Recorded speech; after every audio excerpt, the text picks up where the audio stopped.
Hello friends, আসসালামু আলাইকুম। আইরিন পারভিন রেসিপিতে সবাইকে স্বাগত। চলে এসেছি আরও একটি নতুন রান্নার ভিডিও নিয়ে। বন্ধুরা, একটু অসুস্থ থাকার কারণে অনেক দিন কোনো ভিডিও আপলোড দিতে পারিনি বন্ধুরা। তো সুস্থ হয়ে আবার ফিরে চলে আসলাম আপনাদের জন্য নতুন একটা ভিডিও নিয়ে। আর আজকের ভিডিওটা খুবই দরকারি একটা ভিডিও। এখন রমজান মাসে আমরা প্রত্যেক দিনই আলুর চপ বানিয়ে থাকি। তো আমি একটা ডিম দিয়ে কিভাবে পুরো পরিবারের জন্য আলুর চপ বানাবো সেটাই আমি আপনাদের দেখাবো। সেই টেকনিকটাই আমি খুব সুন্দরভাবে পরিবেশন করব। মাশাআল্লাহ বন্ধুরা, আমি সব সময় আশা করব বিগত দিনগুলোতে আপনারা যেভাবে আমাকে সাপোর্ট করেছেন সামনের দিনও এভাবেই সাপোর্ট করবেন।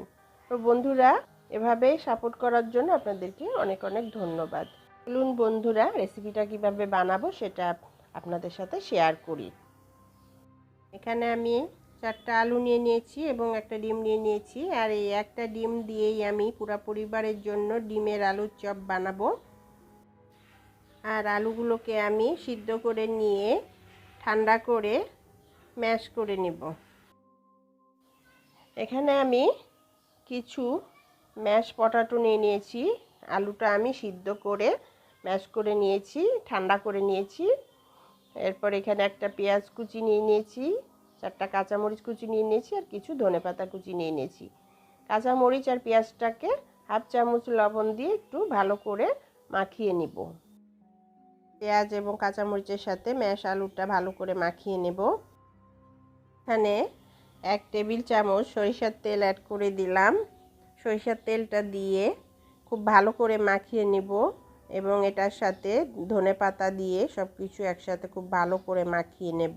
এই রেসিপিটা যদি আপনাদের কাছে ভালো লাগে, যেসব বন্ধুরা নতুন আছেন আমার পেজে সেই সব বন্ধুদের কাছে রিকোয়েস্ট করব একটা সাবস্ক্রাইব ফলো দিয়ে দেওয়ার জন্য।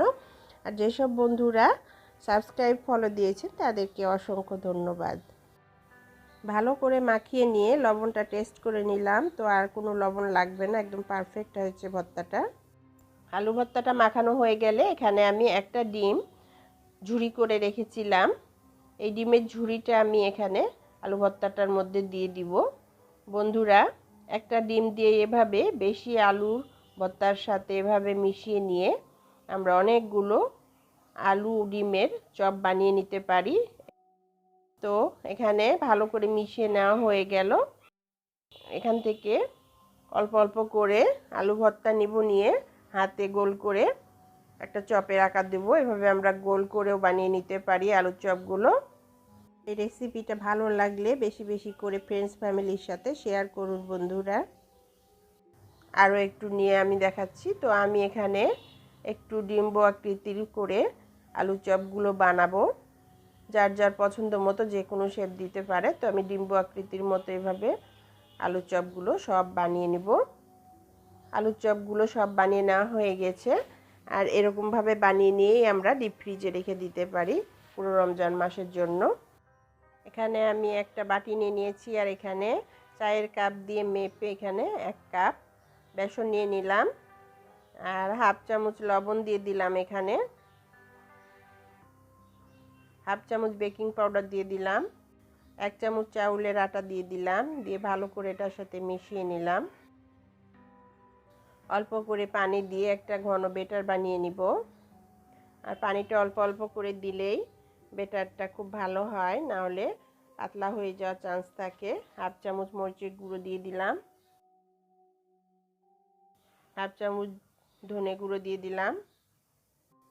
1/2 চামচ জিরে গুঁড়ো দিয়ে দিলাম। দিয়ে এটাকে ভালো করে এটার সাথে আবার মিশিয়ে নেব এবং এটাতে অল্প করে পানি দিয়ে আবার বেটারটা একটু মাখিয়ে নিব ভালো করে। বেটারটা মাখানো হয়ে গেছে, খুব ভালো করে ফেটে নিতে হবে, তাহলে পরে আলুর চপগুলো খুব ক্রিস্পি হবে।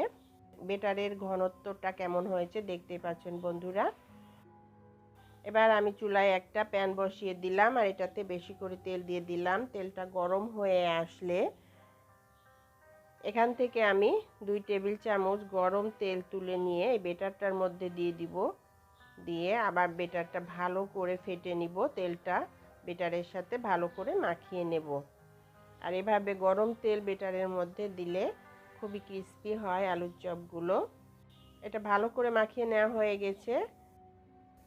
এই রেসিপিটা যদি আপনাদের কাছে ভালো লাগে তাহলে ছোট্ট করে একটা লাইক দিয়ে দিবেন প্লিজ। তেলটা খুব ভালো করে গরম করে নিতে হবে। এরপরে গরম তেলের মধ্যে একটা একটা করে আলুর চপ আমি বেটারে কোট করব, করে বেসনে কোট করে এই তেলের মধ্যে দিয়ে দিলাম। এখানে আমি যে কয়টা জায়গা হয়েছে আমি আলুর চপ দিয়ে দিয়েছি। এবার আস্তে আস্তে এই আলুর চপগুলো ভেজে নিব। আর অবশ্যই চুলার আঁচ মিডিয়াম টু লো ফ্লেমে রেখে ভাজবো।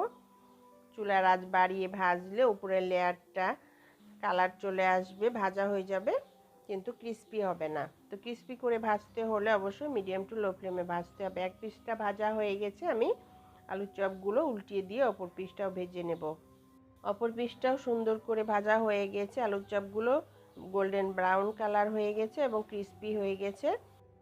এবার আমি আলুর চপগুলো সব উঠিয়ে নিব এবং আরও কিছু আলুর চপ আস্তে আস্তে আমি তেলের মধ্যে দিয়ে দিব এবং সেগুলো ডিপ ফ্রাই করে ভেজে নেব। তো বন্ধুরা, হয়ে গেল একটা ডিম দিয়ে পুরো পরিবারের জন্য ডিমের আলুর চপ রেসিপি।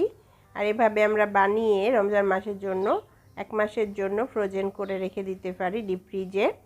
তাহলে বন্ধুরা, এভাবে আলুর চপের রেসিপি বানিয়ে একবার হলো ট্রাই করে দেখুন, খুব ভালো লাগবে। আর রেসিপিটা যদি ভালো লাগে তাহলে আমার চ্যানেলটিকে একটা লাইক, সাবস্ক্রাইব, ফলো দিয়ে দিবেন এবং কমেন্টস করে জানাবেন রেসিপিটা আপনার কাছে কেমন লেগেছে। সবাই ভালো থাকবেন, সুস্থ থাকবেন, আমার জন্য দোয়া করবেন। আল্লাহ হাফেজ।